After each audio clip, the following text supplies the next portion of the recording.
आप पहली बार विधायकी लड़ते हैं, वो भी निर्दलीय, और जीत भी जाते हैं। तो मेरा आपसे सवाल ये है कि इस चीज की पढ़ाई किधर से आपने करी, ये कहाँ से आपके थॉट प्रोसेस में आया, इसकी ट्रेनिंग कैसे मिली कि लड़ते कैसे हैं और जीतते कैसे हैं? देखिए, मैं बहुत कम उम्र में इन्वॉल्व हो गया था पॉलिटिक्स में।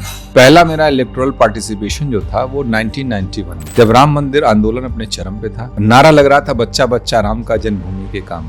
हम लोग उस समय रॉ में थे, राम मंदिर आंदोलन था, भारतीय जनता पार्टी जिंदाबाद। मेरा बैकग्राउंड भी थोड़ा रहा कि पिताजी मेरे आरएसएस में रहे, आरएसएस में जेल सफरर भी रहे 1948 में जब संघ के ऊपर प्रतिबंध लगा और गांधी जी की हत्या हो गई थी। तो करीब 75 दिन जेल भी रहे वो गुरुजी के साथ। फिर गुरुजी छूटे तो सारे स्वयंसेवक पूरे देश में जो बंद हुए सब लोग छूटे। तो हम लोग चुनाव लड़ाए थे माता श्री उपाध्याय जी को। उस समय हमारे एरिया में क्षत्रिय समुदाय के बहुत से लोग हैं, सब लोग सीनियर लोग आके हम पंचायत किए कि हम जो हमारे पास लड़कों की एक टीम थी अच्छी खासी, 100-200 नौजवान लड़के ठाकुरों के हमारे साथ थे, अदर कास्ट के भी लड़के थे, ओबीसी के। तो हमने सबको मोबिलाइज करके 100-200 मोटरसाइकिलों के साथ हम लोग लग गए थे क्षेत्र में। मैंने 1991 में डिसाइड किया था कि मुझे एमएलए लड़ना है। मैंने भाषण में कहा था जिस दिन उम्र होगी चुनाव लड़ूंगा, रारी से जीतूंगा। और मैं छात्र संघ जब यहाँ था लखनऊ में, तो उस समय एक प्रस्ताव एक बार आया था ऐसा कि हम छात्र संघ चुनाव लड़े हमारे साथियों का। तो आपस में कुछ डिस्प्यूट थे हमारे दो साथियों के बीच में, दोनों ने लड़े, एक आप लड़ जाइए। हमने कहा मैं नहीं लड़ता चुनाव, मैं पहला चुनाव अपने जीवन का विधानसभा लड़ूंगा।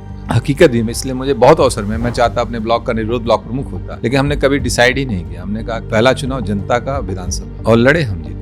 उसमें नो डाउट हमारे कहते हैं ना, पूत बाढ़े पिता के कर में, खेती बाढ़े अपने कर में, हमारे यहाँ कहावत है गाँव की। आप भी बिहार के रहने वाले हैं, आपको पता होगा। तो उसमें हमारा कितना योगदान, हम लोग थोड़ी जो मेहनत कर सकते हैं, बाकी मेरे माता पिता का आशीर्वाद, उन्हीं के कर्म थे जिसकी वजह से हमें विधानसभा मिला। लेकिन दूसरा चुनाव जब हम लड़े 2007 को, मेरा कर्म था, मेरी खेती थी जो मैं दोबारा चुना।